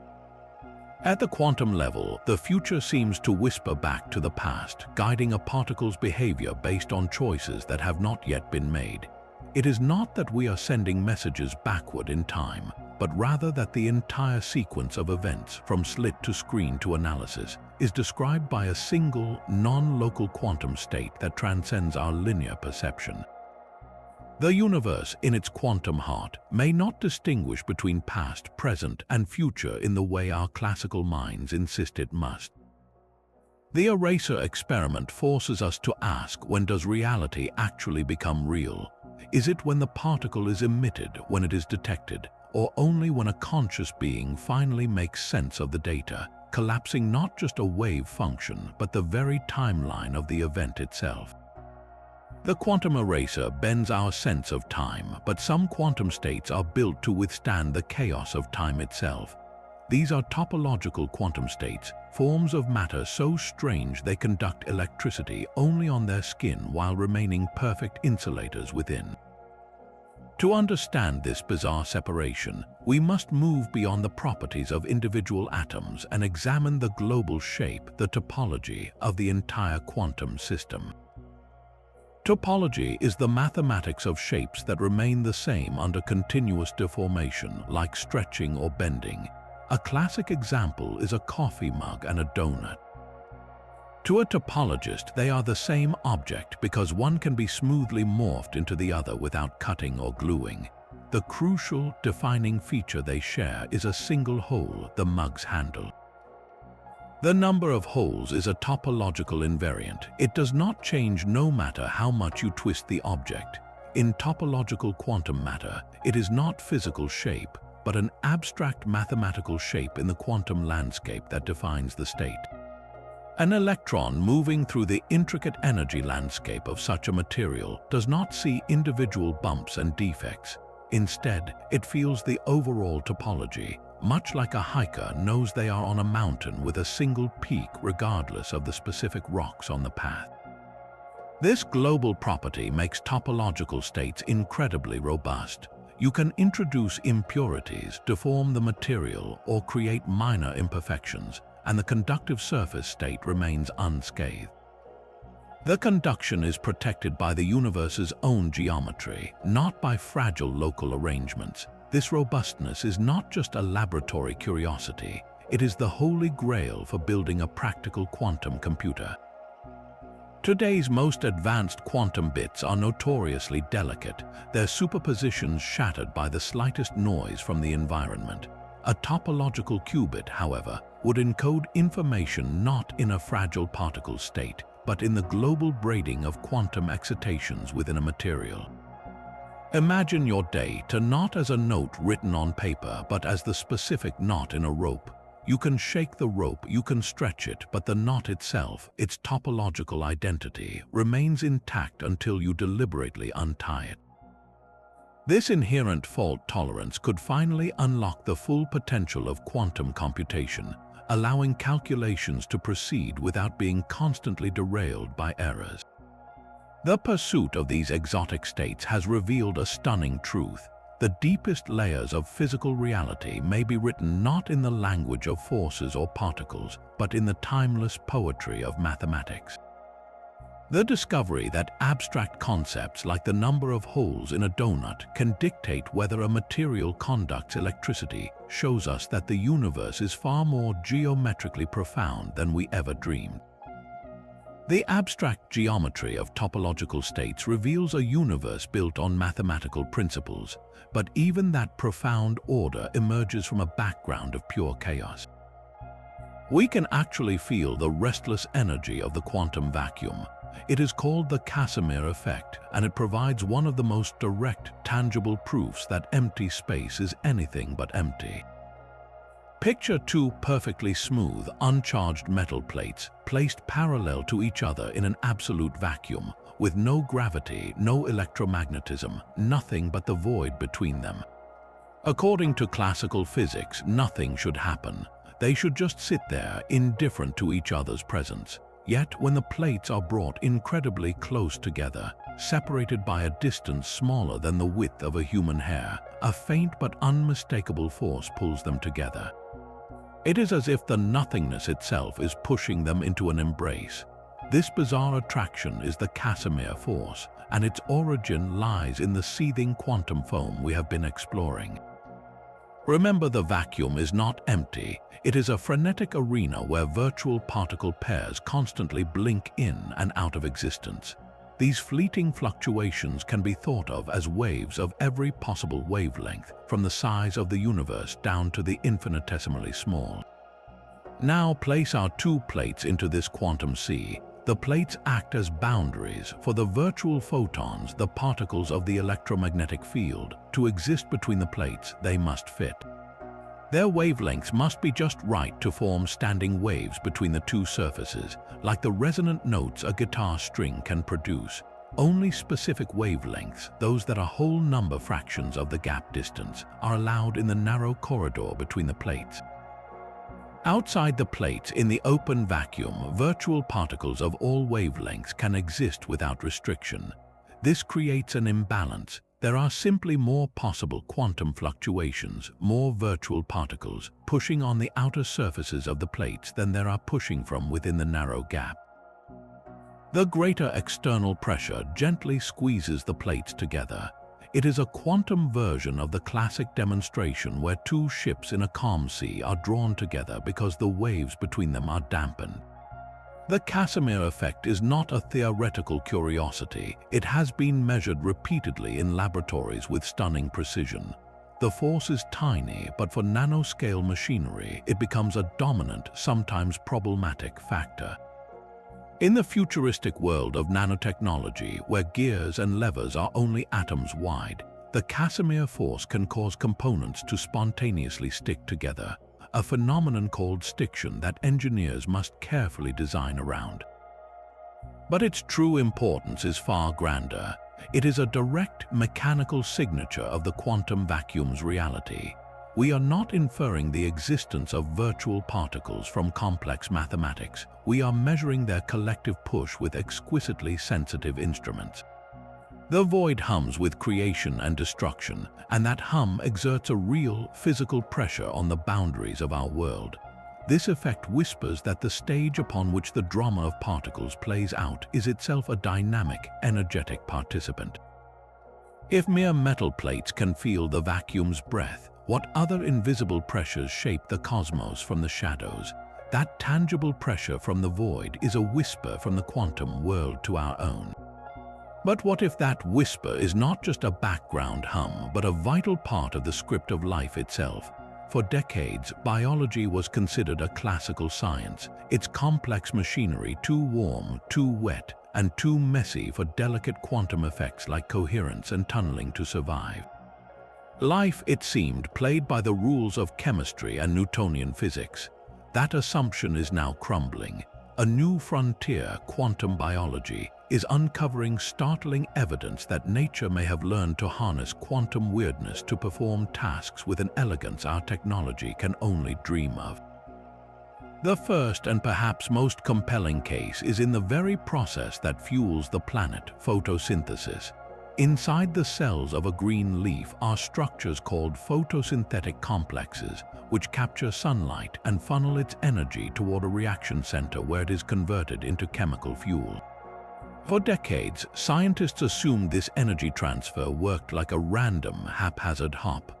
A photon would excite a chlorophyll molecule, and that energy would bounce from molecule to molecule like a hot potato until, by chance, it reached its destination. This classical picture is inefficient and slow, yet plants and some bacteria achieve near-perfect efficiency, over 95%, in capturing and transporting this energy. How experiments using ultra-fast lasers have revealed a shocking truth. The energy does not hop, it flows. The excited state created by the absorbed photon does not reside on a single chlorophyll molecule. Instead, it exists as a quantum superposition, a coherent wave that is simultaneously delocalized across an entire network of molecules within the complex. It is as if the energy explores all possible pathways through the maze at once, instantly finding the most efficient route to the reaction center. This quantum coherence, lasting for remarkably long times at room temperature, allows the system to perform a lightning-fast quantum search, a natural algorithm for optimal energy transport.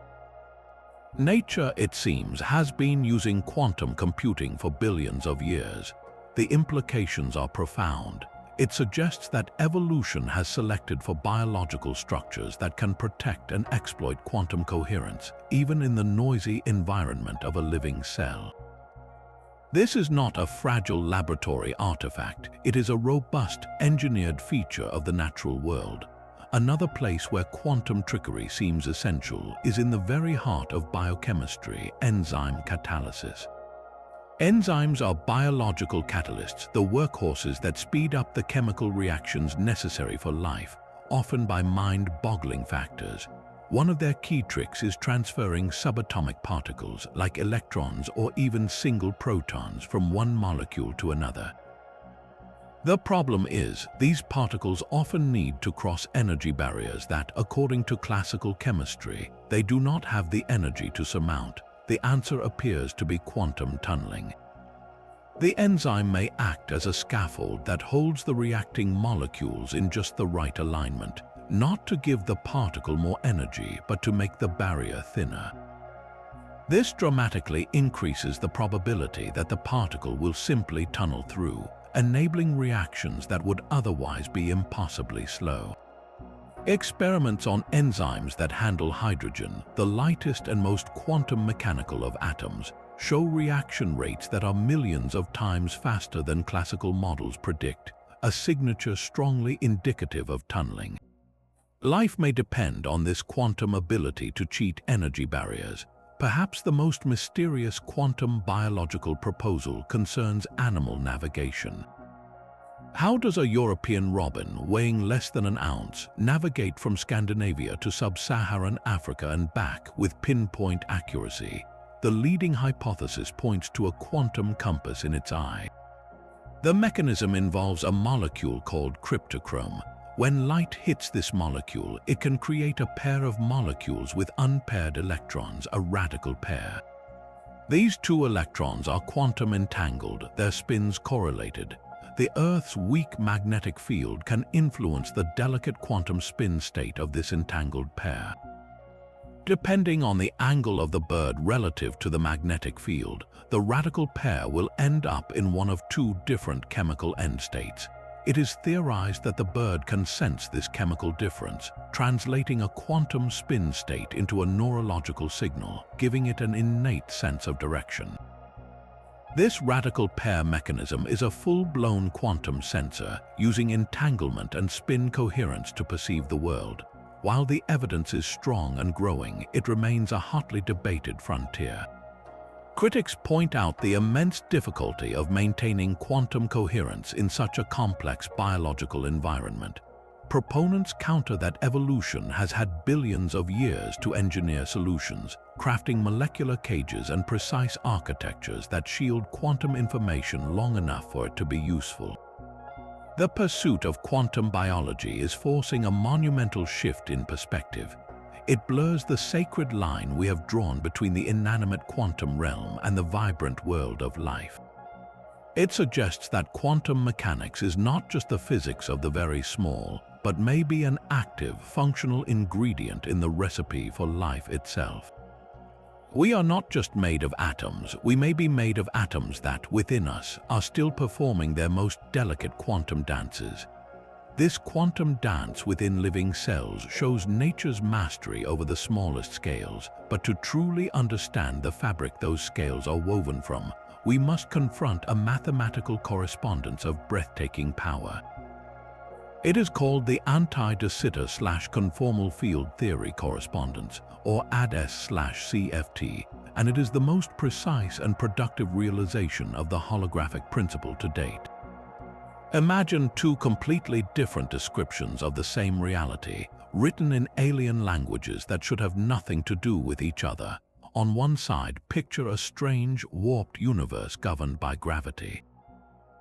This is anti-de Sitter space, a theoretical cosmos with a hyperbolic geometry that curves inward on itself, like the interior of a giant saddle stretching to infinity.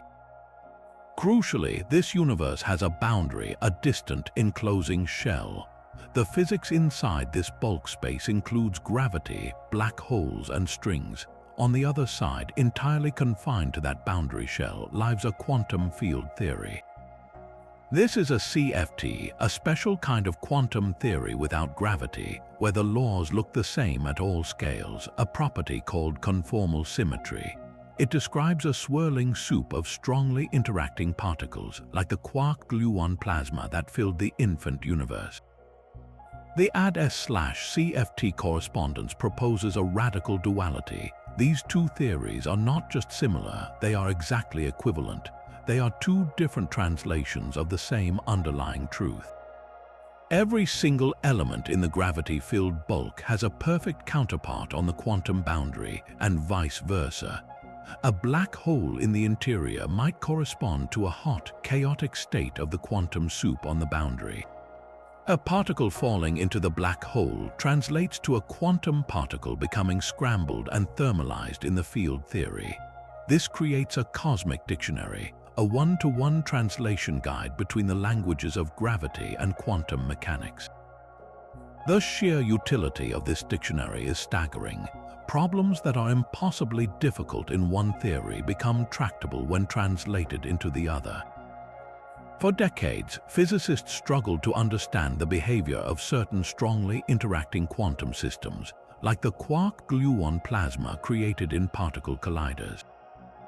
The mathematics is ferociously complex, but through the holographic dictionary, this hot quantum soup can be mapped onto the physics of a black hole in anti-de Sitter space.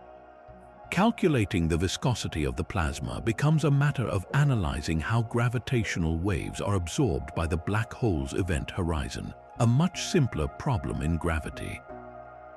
This has provided stunningly accurate predictions about real-world quantum matter, giving us a powerful tool to explore regimes where our usual mathematics fails. Conversely, the correspondence provides our clearest window into quantum gravity itself. By studying the well-understood quantum field theory on the boundary, we can deduce properties of the mysterious gravitational theory in the bulk. It has shed new light on the black hole information paradox, suggesting how information might be encoded on the horizon and gradually released. The ADS/CFT correspondence is more than a mathematical trick. It is a profound clue about the architecture of reality. It strongly suggests that gravity and the dimensions of space we experience are not fundamental but emergent phenomena. They arise holographically from the complex quantum interactions of countless fundamental degrees of freedom living on a lower dimensional surface. Our four-dimensional spacetime, with its warps and curves, may be a grand illusion, a dynamic shadow cast by a fiery, fluid quantum reality existing on the edge of everything we know. But how do we translate that shimmering wave of possibilities into a concrete number, a solid prediction we can test? At the very heart of quantum mechanics lies a rule so simple and so successful we often forget to ask where it came from. This is the Born rule, named for physicist Max Born. It is the mathematical bridge that connects the abstract quantum wave function to the real world of experimental results. The rule is straightforward. The probability of finding a particle at a given location is proportional to the square of the amplitude of its wave function at that point. If the wave function's amplitude is high, the probability is high. If it is zero, the probability is zero. This squaring operation turns the wave's sometimes positive, sometimes negative values into a positive number, a proper probability that must add up to 100%. For nearly a century, this rule has been the uncontested workhorse of quantum physics.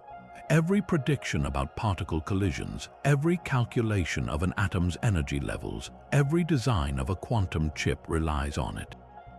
And it works with breathtaking accuracy. Yet, if you pause and look at it, the Born rule feels like a postulate, an axiom tacked onto the theory. The Schrödinger equation, which governs how the wave function evolves, is beautifully deterministic and smooth. It does not contain probabilities or randomness. It simply pushes the wave of possibilities forward in time with perfect certainty. Then, at the moment of measurement, we apply the Born rule as an external instruction manual, a kind of cosmic dice rolling algorithm that tells us how to convert that deterministic wave into a set of random outcomes. This creates a deep and puzzling schism. Why does nature use this particular rule? Why the square of the amplitude and not the fourth power or the absolute value? Why does probability enter the universe in this specific, elegant way? For many physicists, this is not a mystery at all, but a starting point. The Born rule is simply part of the definition of quantum mechanics, an irreducible piece of the puzzle. But for others, its unexplained presence is a glaring clue. If quantum mechanics is truly fundamental, should not its most basic rule be derivable from something even deeper rather than just assumed? One ambitious attempt to derive the Born rule comes from the many worlds interpretation. Recall that in many worlds there is no collapse. Every possible outcome of a quantum measurement actually occurs in some branching universe. In this vast multiverse, an observer splits into countless copies, each experiencing a different result. But then, why do we perceive the probabilities given by the Born rule? Why does it feel like we have a 50-50 chance of seeing heads rather than a 90-10 split? The many worlds answer is subtle and relies on self-locating uncertainty. When you, as an observer, are about to perform a quantum experiment, you know that you will split. After the split, there will be many copies of you. But from your current perspective, you cannot know which future copy you will be. You are essentially asking, what is the probability that I will find myself in the branch where the result was heads? Proponents argue that the only consistent way to assign these probabilities, the only way that avoids contradictions and allows for rational decision-making, is precisely the Born rule. In this view, probability is not a feature of the universe's fundamental dynamics, but a reflection of our ignorance about which branch of reality we will personally experience. It emerges from the geometry of the branching multiverse itself. Another fascinating approach comes from quantum decision theory, which treats probability as a guide for action. Imagine you are offered a quantum gamble. A device prepares an electron in a superposition of spin up and spin down, with the wave function amplitude set in a specific ratio. You can choose to bet on the outcome of a measurement. If your bet matches the result, you win a reward. Quantum decision theory asks, what betting strategy would a rational agent use? Remarkably, researchers have shown that if you assume certain very basic principles of rationality, like consistency and the ability to compare different gambles, you are forced to use the Born rule to place your bets. Any other rule would lead you to make decisions that guarantee a loss, a situation called a Dutch book.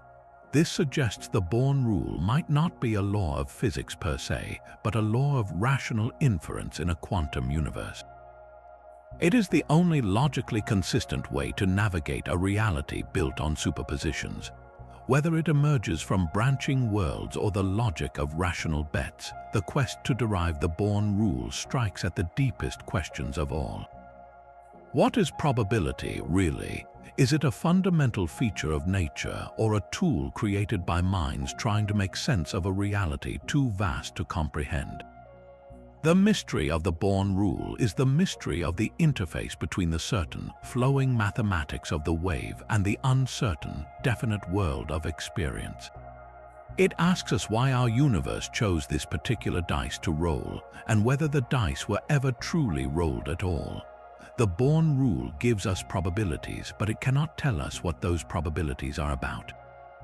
The universe's deepest strangeness may not be spooky action at a distance, but something even more fundamental, the idea that properties do not exist until they are placed in a specific context.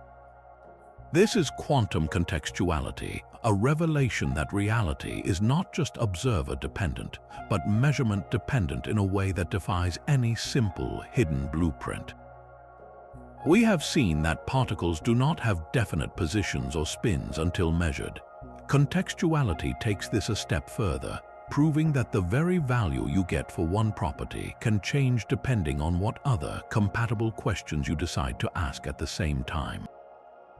Imagine you are interviewing a candidate for a job. You ask about their leadership skills and they give a confident answer. Then, in a separate interview, you ask about their teamwork and attention to detail, and they give thoughtful, collaborative responses. In a classical world, these answers would be independent facts about the person, pre-existing traits you are simply uncovering. But in a quantum context, the answer to the leadership question could literally be different if you ask it alongside the teamwork question versus asking it alongside a question about their technical expertise. The act of choosing your questionnaire creates the specific version of the candidate you meet. In the quantum realm, this is not a metaphor, it is a mathematical certainty. The Cauchy-Specker theorem, formulated in the 1960s, delivered this stunning blow to any hope of a simple, hidden variable theory. The theorem is a geometric proof of impossibility. It considers a set of quantum properties like the squared spin of a particle along different axes in space. The theorem asks, can we assign definite yes or no values, ones or zeros, to all these possible properties ahead of time, in a way that is consistent with the rules of quantum mechanics? The answer is a resounding no. No matter how cleverly you try to pre-assign values, you will always run into a contradiction. You will be forced to assign a property both a 1 and a 0, which is logically impossible. The only way out is to admit that the values are not pre-existing. They are brought into being by the specific, complete set of measurements you choose to perform. The particle does not have a secret list of answers. It creates its answers on the spot, and those answers must make sense only for the particular context of the inquiry. This has a profound implication. It means that quantum mechanics cannot be explained by any theory that simply fills in the gaps with hidden details that determine outcomes in advance. Even if you could explain away entanglement with some clever hidden mechanism, contextuality shows that the mechanism itself would have to be nonsensical, changing its hidden instructions based on what other questions are being asked. It proves that the weirdness is not just about information traveling fast, it is about the very nature of physical properties. They are not intrinsic features of the world, but relationships that only crystallize within a specific experimental arrangement. Reality is not a fixed tapestry, but a conversation, and the answers you receive depend entirely on the questions you choose to ask. The universe may be a conversation, but who or what is listening? This brings us to the final, most speculative quantum mystery of all. It is the idea that our entire cosmos, with all its galaxies, stars, and conscious beings, is not a fundamental reality but an elaborate simulation. This is the simulation hypothesis, a modern philosophical puzzle born directly from the digital age and given unexpected weight by the very quantum weirdness we have explored. If the fabric of reality behaves like information, if observation defines existence, And if the deepest laws resemble computation, could it be that we are living inside a vast, sophisticated program, a cosmic video game running on some unfathomable computer? The notion seems like science fiction, but it emerges from a serious line of thought in quantum information theory. This field treats the universe not as a collection of fields and particles, but as a system that processes information. From this perspective, every interaction, every collision, every decay is a computational operation. The laws of physics are the algorithms, and the constants of nature are the system parameters. Some theorists suggest that the puzzling discreteness hinted at by quantum gravity, where space and time may be composed of indivisible Planck-scale units, resembles the pixelation of a digital screen. A simulation, after all, would have a finite resolution. The apparent fuzziness of the quantum world, where properties are not defined until measured, could be seen as a rendering optimization. In a complex simulation, it is computationally expensive to calculate the precise state of every particle in the universe at all times. It is far more efficient to generate details only when they are needed when an observer looks. This is exactly how modern video games work, generating high-detail textures only for the parts of the world the player is actually viewing. The rest remains in a low-resolution, probabilistic state. The phenomenon of quantum entanglement, that spooky connection across space, could be interpreted as a clever data-linking technique, where two objects share a common pointer in the code rather than storing independent information. Even the bizarre measurement problem, the question of when the wave function collapses, finds an eerie parallel. In a simulation, a measurement is simply the act of the system reading a variable from memory and displaying it to the user. The variable did not have a definite value in the active processing until it was called. This hypothesis forces us to confront the ultimate nature of existence in a deeply unsettling way. If we are in a simulation, then the fundamental reality is not spacetime or energy, but bits and logic gates. The architects could be post-human civilizations running ancestor simulations, or perhaps even a lone programmer in a basement universe. While there is no definitive proof, and the idea may forever remain untestable, its value lies in the profound shift of perspective it demands. It compels us to ask what is real. Is our yearning for a fundamental, physical bedrock merely a misunderstanding of a deeper, informational truth? The simulation hypothesis does not provide answers, but it perfectly encapsulates the journey we have taken through 30 quantum mysteries. From wave-particle duality to holographic universes, we have seen reality become less solid and more abstract, less about stuff and more about relationships and information. Whether we are in a simulation or not, the quantum world has already shown us that the universe is far stranger, more interconnected, and more mysterious than our classical senses could ever perceive. The search is not over. Each mystery solved unveils 10 more in an endless, wondrous exploration of the nature of existence itself. This journey began with a single particle being in two places at once, and it has led us to the edge of comprehension. We have navigated a landscape where cats are both alive and dead, where particles whisper to each other across the cosmos, and where the simple act of looking can freeze time or rewrite the past. These 30 quantum mysteries are not just philosophical riddles, they are the active, bleeding edge of human discovery. Each one represents a crack in our classical intuition, a doorway to a deeper layer of reality that could redefine everything from the technology in our hands to our fundamental place in the universe. The promise is staggering, a future built on unhackable quantum communication, computers that solve problems in minutes which would take classical machines the age of the universe, and perhaps even an understanding of how consciousness itself emerges from the quantum foam. This is not science fiction, it is the next chapter of science being written in laboratories and minds around the world right now. The greatest lesson from this exploration is a humbling and exhilarating one. The universe is fundamentally, magnificently stranger than we can imagine. Its truths are written in a language of probability and interconnection, a cosmic code we are only beginning to decipher. So we turn the question to you, out of all these mind-bending mysteries, which one shattered your perception of reality the most? Was it the eerie certainty of quantum entanglement, the haunting paradox of Schrödinger's cat, or the dizzying possibility that we are living in a simulation? Let us know in the comments below. If you are ready to keep exploring the deepest wonders of the cosmos, make sure to subscribe. The mystery is far from over, and the next revelation is always just